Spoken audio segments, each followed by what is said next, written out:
Hello students, આપણે last લેક્ચરની અંદર a wonderful creation મતલબ મધર વિશે અડધું લેસન જોયું હતું, રાઈટ? હવે જ્યાંથી આપણે છોડ્યું હતું ત્યાંથી થોડું આગળ વધારીએ. આપણે જોયું કે લોર્ડ ભગવાન છે એ મધરની કેટલીક વિગતો કહી રહ્યા હતા, રાઈટ? હવે અહીંયા જે વાત કરી હતી ભગવાને કે ભાઈ હું માતાની અંદર હાથની 6 જોડીઓ મૂકવા માંગુ છું, રાઈટ? તો દેવદૂત કહે છે કે એ લગભગ અશક્ય લક્ષ્ય છે, મને લાગે ત્યાં સુધી. 6 pairs of hands, no way. હાથની 6 જોડી કદી ના બની શકે. હવે આગળ ભગવાન શું કહે છે? No, these hands are not a problem for me. ના, આ હાથ છે એ મારા માટે કોઈ સમસ્યા નથી. It is the 3 pairs of eyes that the mothers have to have. પણ મારા માટે સમસ્યા કઈ છે? આંખની 3 જોડ કે જે માતાને હોવી જ જોઈએ. હેવ ટુ હેવ મતલબ હોવી જ જોઈએ. Lord looked puzzled. ભગવાન પણ મૂંઝાયેલા દેખાય છે. પઝલ્ડ મતલબ મૂંઝાયેલું, રાઈટ? લુકડ લાગતા હતા અથવા દેખાતા હતા. Oh so you are creating a standard model of a mothers. અરે, તમે તો માતાની એક આદર્શ, સ્ટાન્ડર્ડ મતલબ આદર્શ મૂર્તિ, મોડેલ મતલબ મૂર્તિ તૈયાર કરી રહ્યા છો. આવો પ્રશ્ન કોણ પૂછે છે? દેવદૂત પૂછે છે. બટ 3 pairs of eyes, પણ આંખની 3 જોડી. What for? શા માટે? આંખની 3 જોડ શા માટે? The angel got interested. મતલબ દેવદૂતને પણ રસ પડ્યો કે ભાઈ આંખની 3 જોડ શાના માટે હશે. હવે અહીંયા ભગવાન એને સમજાવે છે આંખની 3 જોડી શા માટે. 1 pair that sees her children through closed doors. મતલબ એક જોડ એના માટે કે એ તેના બાળકોને બંધ બારણે પણ જોઈ શકે. એક પેર એના માટે. અનધર પેર, બીજી એક જોડ, to look at the children and say. એક પેર એના માટે કે એના બાળકો તરફ જોવે અને કહે I understand and I love you without uttering a word. કંઈ બોલે નહીં મધર છે, right?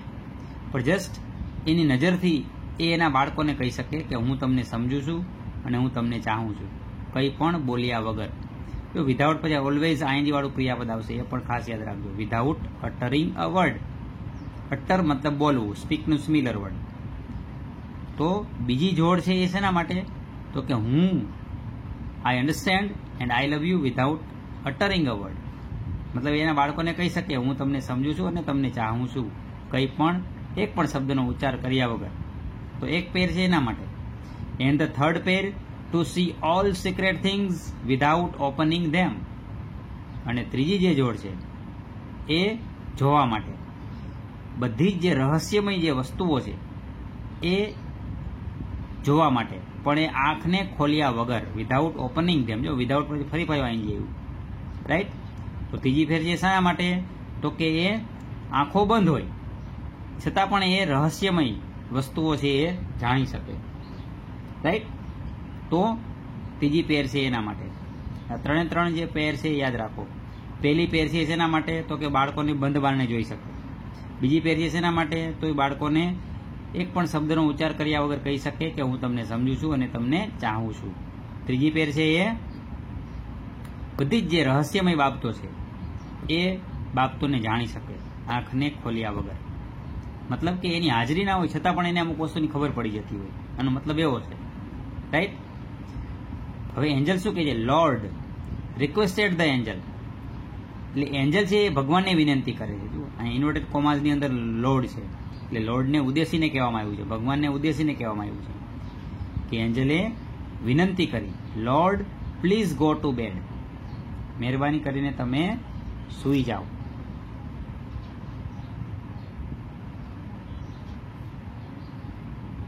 Do not take so much trouble in a single day. એક જ દિવસમાં આટલો બધો મહેનત ના કરો. ટ્રબલ મતલબ મુશ્કેલી અથવા મહેનત અથવા તો શ્રમ.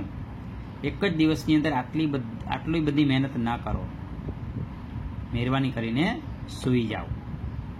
તો ભગવાન શું જવાબ આપે છે? I can not.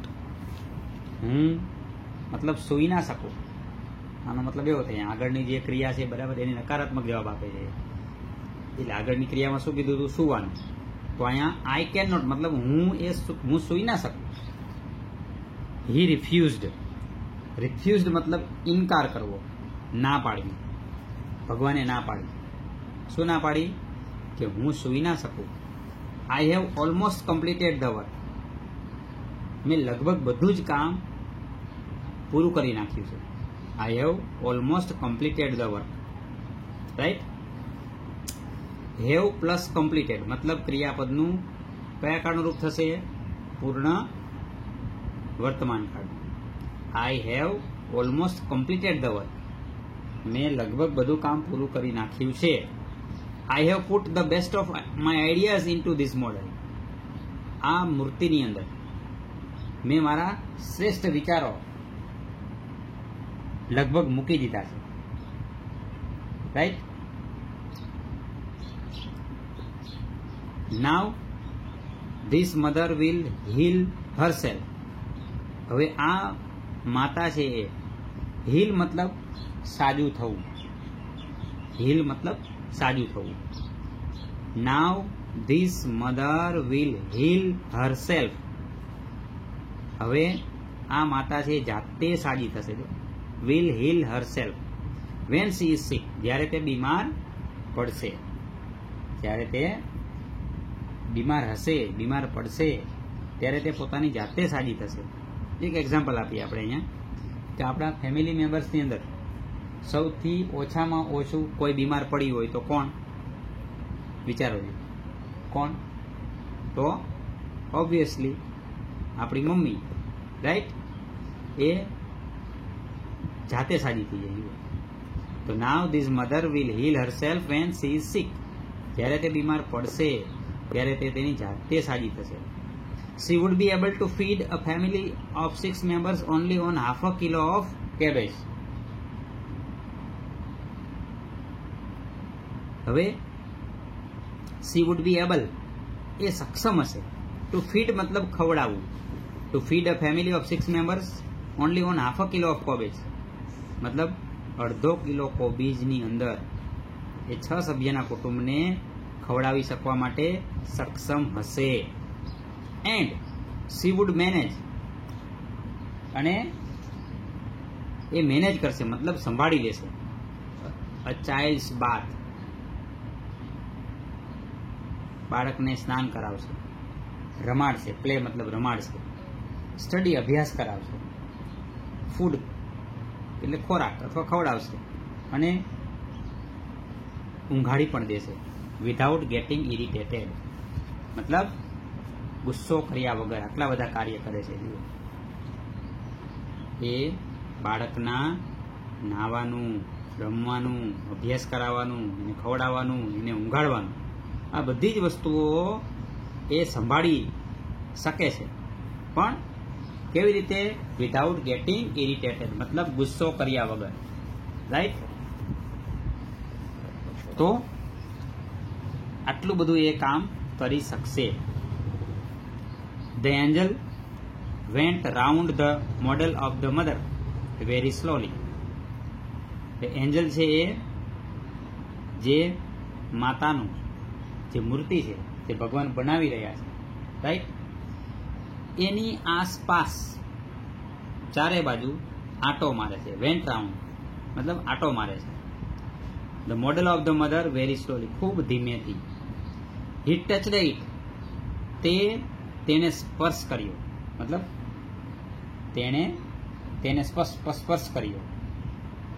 તેણે એટલે ભગવાને કે દેવદૂતે? યસ, દેવદૂતે. He ટચડ it.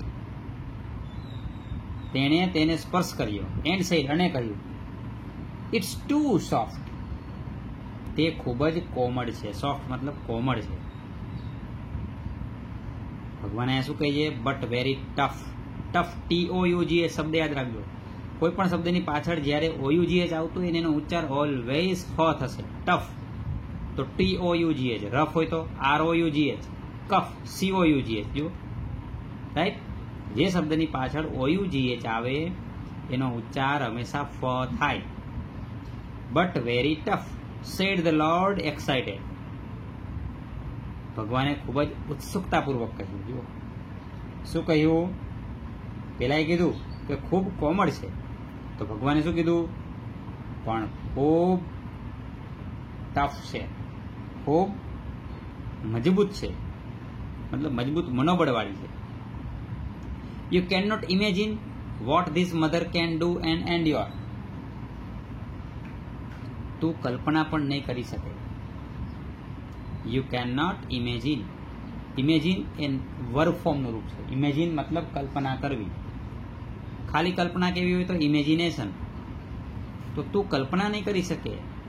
વોટ એટલે અહીંયા vote this mother can do. આ માતાજી એ શું કરી શકે છે અને શું સહન કરી શકે છે એની તું કલ્પના પણ નહીં કરી શકે. તો અહીંયા એન્જલ કહે છે કેન ઇટ થિંક. શું તે વિચારી શકે? ભગવાન શું કહીએ? Not only can she think. માત્ર એ વિચારી જ શકતી નથી, but can reason and compromise too, said the lord. Not only can she think, માત્ર વિચારી શકતી નથી, બટ કેન રીઝન. પણ અહીંયા કેન રીઝન મતલબ બુદ્ધિપૂર્વક વિચારવું. But can reason and compromise too, અને એને બુદ્ધિપૂર્વક એના ઉપર વિચાર કરે છે અને એનું સમાધાન પણ કરે છે. કોમ્પ્રોમાઇઝ મતલબ સમાધાન કરવું. Said the lord. The angel was impressed. આ બધું સાંભળી અને દેવદૂત તો એકદમ પ્રભાવિત થઈ ગયો. જુઓ, the angel was impressed. He went closer to the model and moved his finger across the cheek. He went closer to the model. જે માતાની પ્રતિકૃતિ હતી એની નજીક ગયો. એને મૂવડ હિઝ ફિંગર, અને એની જે આંગળીઓ હતી એ મૂડ મતલબ ફેરવી. અક્રોસ ધ ચીક, જે માતાના જે ગાલ હતા રાઈટ, એ ગાલ પર એને એની આંગળીઓ ફેરવી. હવે આ આંગળીઓ જ્યારે એને ફેરવી તો શું થાય જુઓ. Oh lord, her eyes are leaking. અરે ભગવાન, એની આંખો તો ટપકી રહી છે. લીકિંગ મતલબ ટપકવું અથવા ચૂવું. ટીપા પડતા હોય ને એને લીક કહેવાય, તો આપણને ખબર છે. પણ ચૂવું, પર્ટિક્યુલર ગુજરાતી કેવું હોય તો ચૂવું કહેવાય. અરે ભગવાન, એની આંખો તો ટપકી રહી છે, મતલબ એની આંખોમાંથી પ્રવાહી પડી રહ્યું છે. How did this happen. How did this happen. કયો કાળ? ડીડ પ્લસ ક્રિયાપદનું મૂળ રૂપ, સાદો ભૂતકાળ. તો હાઉ ડીડ ધીસ હેપન, આ કઈ રીતે બન્યું? It must be a tear. ભગવાન કહે છે આ કઈ રીતે બન્યું? તો નક્કી તે આંસુ જ હોવું જોઈએ. It must be a tear. તે આંસુ જ હોવું જોઈએ. I have not put it there. મેં તે ત્યાં મૂક્યું નથી, મતલબ મેં આંસુ મૂક્યું નથી. It is a miracle. આ તો ચમત્કાર છે. It is a miracle. આ ચમત્કાર છે. The lord exclaimed. ભગવાને આશ્ચર્યથી કહ્યું. ધ લોર્ડ એક્સક્લેમ્ડ કે આ કઈ રીતે બન્યું? આ તો ખરેખર આંસુ જ હોવું જોઈએ. જોકે મેં ત્યાં મૂક્યું નથી. ચમત્કાર છે. ભગવાને આશ્ચર્યપૂર્વક કહ્યું. But what is a tear for my lord?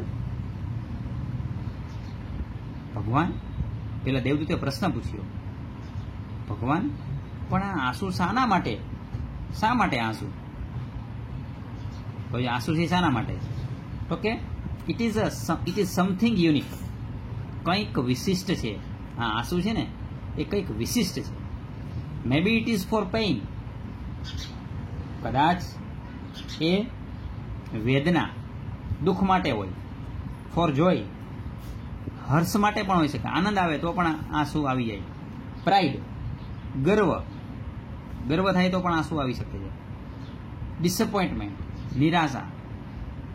Loneliness, એકલતા માટે પણ હોઈ શકે છે. ધ લોર્ડ એક્સપ્લેઇન્ડ, ઈશ્વરે ભગવાને સ્પષ્ટતા કરી કે આંસુ જે શાના માટે છે, તો કે વેદના માટે, પીડા માટે. આનંદ માટે. માતાને આનંદ થાય તો પણ રડવા લાગે, જો ગર્વ થાય તો પણ રડવા લાગે. ડિસઅપોઇન્ટમેન્ટ, નિરાશા માટે અને એકલતા માટે ભગવાને આ સ્પષ્ટતા કરી અથવા તો સમજાવી. What a wonderful creation. અંતે પેલો દેવદૂત એટલું જ બોલી શક્યો, વોટ અ વન્ડરફુલ ક્રિએશન. કેટલું અદ્ભુત સર્જન, કેવું અદ્ભુત સર્જન. રાઈટ. તો અહીંયા આપણે આ લેસન પૂરું થયું.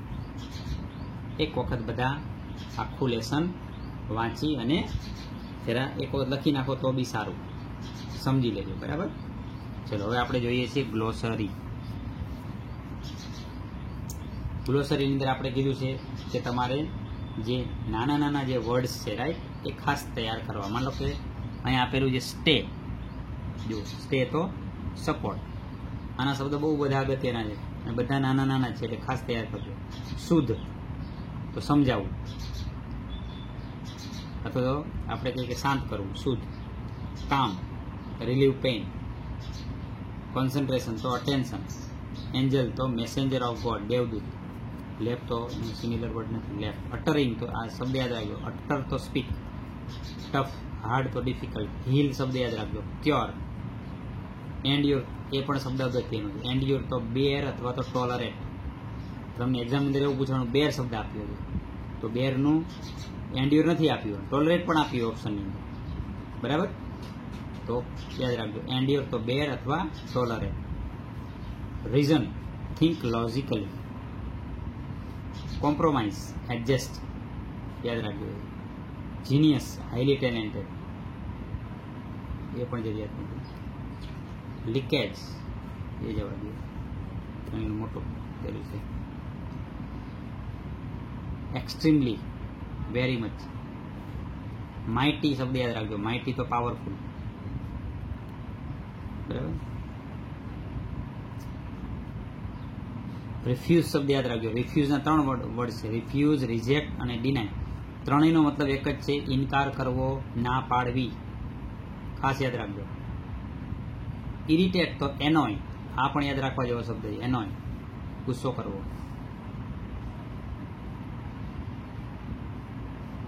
ક્રિએશન તો ઇનોવેશન, સર્જન. કમેન્ટ શબ્દ યાદ રાખો, કમેન્ટ તો રિમાર્ક. સિક્રેટ તો હિડન. ઓકે, બાકી કઈ યાદ રાખવાની જરૂરિયાત છે. સિક તો ઈલ. બરાબર. તો આવી રીતે ગ્લોસરી છે, તમારે લોકોને એક વખત લખવાની પણ રહેશે, જોવાની પણ રહેશે. રાઈટ. ચલો નેક્સ્ટ. વોકેબ્યુલરીનો બીજો પાર્ટ છે કે હિયર આર સમ વર્ડ્સ. પહેલાં હું તમને થોડું સમજાવું છું. આ જે છે ને એ વર્ડ ફોર્મેશનનો શબ્દ છે. Word form. વર્ડ ફોર્મ મતલબ શબ્દની રચના. આપણે થોડી ચર્ચા કરી હતી આગળ, કદાચ તમને ખબર હોય તો. બરાબર. શબ્દ રચના. કોઈ પણ શબ્દ હોય એના આમ તો 4 રૂપ હોય. એના નામનું રૂપ, એનું ક્રિયાપદનું રૂપ, એના વિશેષણનું રૂપ અને એના ક્રિયા વિશેષણનું રૂપ. રાઈટ. હવે અહીંયા તમને લોકોને મોટા ભાગે વર્બ અને એનું નાઉન આપ્યું છે. દાખલા તરીકે પહેલો શબ્દ છે કમ્પ્લેઇન. જો કમ્પ્લેઇન મતલબ ફરિયાદ કરવી, તો એ નાઉન ફોર્મ. પણ કમ્પ્લેઇન્ટ મતલબ ખાલી ફરિયાદ. ઇમેજિન, કલ્પના કરવી, પણ ઇમેજિનેશન એટલે કલ્પના. ઇન્સ્પેક્ટ, ઇન્સ્પેક્ટ મતલબ ચકાસવું, તો ઇન્સ્પેક્શન ચકાસણી. એન્ડ્યોર સહન કરવું, એન્ડ્યોરન્સ સહનશીલતા. ફીડ ખવડાવવું, તો ફૂડ એનો નાઉન ફોર્મ, ખોરાક. ડિક્લેર જાહેર કરવું, ડિક્લેરેશન જાહેરાત. બરાબર. તો આવી રીતે વર્બના નાઉન ફોર્મ આપ્યા છે. હવે અહીંયા તમારે લોકોએ શું કરવાનું છે એના પછીની એક્સરસાઇઝમાં, તો કે tick right in the sentence with proper form of the expression correctly use. જો જે એક્સપ્રેશન આપ્યું છે એ યોગ્ય રીતે પ્રયોજાયું હોય તો તમારે રાઈટ કરવાનું. ઇફ નોટ, જો યોગ્ય રીતે નથી પ્રયોજાયું, પુટ ક્રોસ મતલબ રોંગ એન્ડ કરેક્ટ ધેમ, અને સાચું કરો. એક એક્ઝામ્પલ આપું છું. અવર પોસ્ટ ઓફિસ રિસીવ્સ, આપણી પોસ્ટ ઓફિસમાં મળે છે 25 complaints of loss of letters every day, 25 પત્રો ખોવાવાની ફરિયાદ રોજે મળે છે આપણી પોસ્ટ ઓફિસ. બરાબર છે. ફરિયાદ કરવી એવું નથી, પણ ફરિયાદ એટલે નાઉન ફોર્મ બરાબર પ્રયોજાયું છે અહીંયા, રાઈટ? એટલે એ વાક્ય સાચું છે. A painter drew a nice picture, એક પેઇન્ટરે એક સરસ મજાનું ચિત્ર દોર્યું. His imagine is excellent. હવે હિઝ ઇમેજિન ના કહેવાય, કારણ કે હિઝ પછી નાઉન ફોર્મ આવે. એની કલ્પના કરવી એ એક્સિલન્ટ છે એમ નહીં, પણ એની કલ્પના છે એ એક્સિલન્ટ છે, અદ્ભુત છે. તો his imagination, IMAGINATION, his imagination is excellent, right? Our principal never neglects students complaints, અમારા પ્રિન્સિપાલ છે એ ક્યારેય વિદ્યાર્થીઓની ફરિયાદને નકારતા નથી. તો કમ્પ્લેન્ટ્સ છે એ અહીંયા પ્રોપર રીતે પ્રયોજાયું છે, right? Next, the inspector came to our school four inspect. Inspector છે એ અમારી સ્કૂલમાં આવ્યા, પણ શેના માટે? ઇન્સ્પેક્શન માટે, ચકાસણી માટે આવ્યા. તો for inspection, TION, the inspector came to our school for inspection, right? I like Punjabi feed because it is very tasty. તો આ પણ ચોથું વાક્ય પણ રોંગ છે, આપણે ઇન્સ્પેક્ટનું ઇન્સ્પેક્શન કર્યું. એવી રીતે fifth sentence, I like Punjabi food કહેવાય, નોટ ફીડ, રાઈટ? તો I like Punjabi food because it is very tasty, એટલે આ વાક્ય પણ રોંગ થશે. બરાબર? Nowadays people have no ability of endurance. Nowadays, આજકાલ લોકોમાં સક્ષમતા નથી, પણ શેની? સહનશીલતાની. એન્ડ્યોરન્સ એ પ્રોપર વર્ડ છે. બરાબર? ચલો હવે આગળ. Underline the proper form of the word to make a meaningful sentence. હવે અહીંયા જઈને કહેવાય ને સેમ ટુ સેમ બે શબ્દ આપ્યા હશે, વર્બ અને નાઉન. આપણે વાક્યના આધારે બેમાંથી એક સિલેક્શન કરવાનું છે. એક સેમ્પલ એક્ઝામ્પલ જોઈએ. Australia made 437 runs. Everybody was eagerly waiting for the declaration કે ડિક્લેર ઓફ ધ ઇનિંગ. તો દરેક વ્યક્તિ છે એ વેઇટિંગ ફોર ધ ડિક્લેરેશન, એટલે નાઉન ફોર્મની જરૂરિયાત છે. ધ પછી હંમેશા નાઉન ફોર્મ આવે. બરાબર? Next, we expected 50 guest. અમે આશા રાખી હતી કે 50 મહેમાન આવશે, but we had got only 30 guest. પણ આવ્યા કેટલા? 30. તો અવર કેલ્ક્યુટ વેન્ટ રોંગ કે અવર કેલ્ક્યુલેશન વેન્ટ રોંગ? તો અવર કેલ્ક્યુલેશન, અમારી ગણતરી ખોટી પડી. તો our calculation went wrong, right? Buses are over crowded these days. આજકાલ બસો છે એ ભરચક ભરાઈ જાય છે, ભરચક આવે છે. Do you have a reserve કે રિઝર્વેશન? તો do you have a reservation, right? Noun ફોર્મની જરૂરિયાત છે, મતલબ તમે રિઝર્વેશન કરાવ્યું છે. બરાબર? Exams are round the corner. આ શબ્દ બહુ અગત્યનો. રાઉન્ડ ધ કોર્નર શબ્દ યાદ રાખજો. રાઉન્ડ ધ કોર્નર મતલબ શું? તો ઘણા કહે છે ગોળ ખૂણો. ગોળ ખૂણો હોય ક્યારે? ના હોય.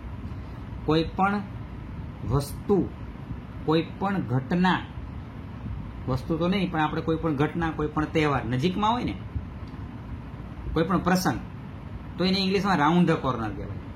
દાખલા તરીકે એમ કહીએ આપણે, ચલો જન્માષ્ટમી છે નજીકમાં જ છે હવે, રાઈટ? તો Janmashtami is round the corner. Navratri નજીકમાં છે તો Navratri is round the corner. પરીક્ષા છે નજીકમાં છે તો exams are round the corner. બરાબર? તો પરીક્ષા છે એ ખૂબ નજીક છે. હાવ ઇઝ યોર પ્રિપેર કે પ્રિપરેશન? તો હાવ ઇઝ યોર. યોર પછી હંમેશા નાઉન ફોર્મ આવે. તો તમારી તૈયારી કેવી છે? How is your preparation, right? An angel was present at the time of the creation of a mother. તો ધ પછી હંમેશા આવે noun form. An angel was present at the time of creation of a mother, right? Next, there is something wrong with my bike. મારી બાઇકમાં કંઈક ખામી થઈ છે. ઇટ નીડ્સ રિપેર કે રિપેરિંગ? તો ઇટ નીડ્સ રિપેરિંગ. રિપેરિંગ એ noun form છે. The refusal of my friends proposal disappointed me. The refusal બધામાં નાઉન ફોર્મ જ આવે છે. જુઓ, the refusal of my friends proposal disappointed me. This book is very interesting કે interest? તો this book is very interesting. I like Gujarati feed કે food? તો I like Gujarati food. Last week Khaleda complained કે complaint about headache? તો complaint. કે last night મતલબ ગયા અઠવાડિયે ખલેડાએ શું કરી હતી? ફરિયાદ કરી હતી. તો last night Khaleda કમ્પ્લેન્ડ. Last night આવ્યું ને એટલે અહીંયા વર્ક ફોર્મ નહીં, કરતા હોય હંમેશા ક્રિયાપદ આવે. તો અહીંયા ભૂતકાળનું ક્રિયાપદ તમારે મૂકવાનું છે, કારણ કે નામ પછી હંમેશા ક્રિયાપદ આવે, right? Complained. Last night Khaleda complained about headache, મતલબ માથાના દુખાવાની ફરિયાદ કરી ગયા અઠવાડિયે, રાઈટ? તો આપણે આટલું રાખીએ છીએ. તમારે લોકોને V1 પૂરું થયું. V1 ની અંદર A અને B પૂરું થયું, રાઈટ? V2 આપણે નેક્સ્ટ લેક્ચરની અંદર જોઈશું, બરાબર? Okay, by everyone, C you.